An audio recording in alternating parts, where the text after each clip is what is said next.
umaga mga kapuso. 3 araw matapos magupit ang Super Typhoon Yolanda, hindi pa rin malinaw ang kabuuang pinsala nito.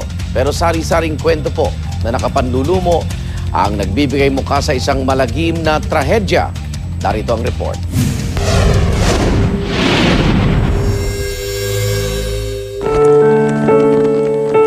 Sa mukha ng isang inosenteng batang naglalaro, panandali ang naikukubli ang trahedya ng isang buong lungsod.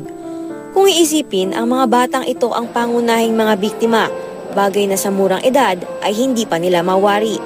Ngunit di tulad ng mga bata, ang kanilang mga magulang hindi agad makalilimot. Tulad na lang ng lalaking ito sa isang maliit na kapilya, naghihinagpi sa pagkamatay ng kanyang mahal sa buhay. Sa paligid ng kapilya, bakas ang pinsalang iniwan ng bagyo. Mga natumbang poste ng kuryente, mga nagkapatong-patong na sasakyan, mga nawasak na tirahan, ang kawalan ng makakapitan.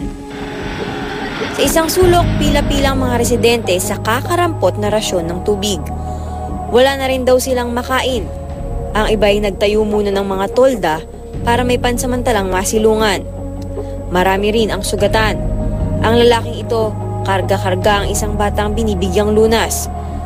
Sa mga pinalad na makaligtas, dala-dala nila ang kwento ng mapait na karanasan. Hanggang malapit na sa bubo. Oo, ito nailigtas ko to dahil dun sa kisame. At sa gitna ng tila kawalan ng pag-asa, may isang sisibol na bagong buhay. Para sa unang balita, Athena Imperial reporting.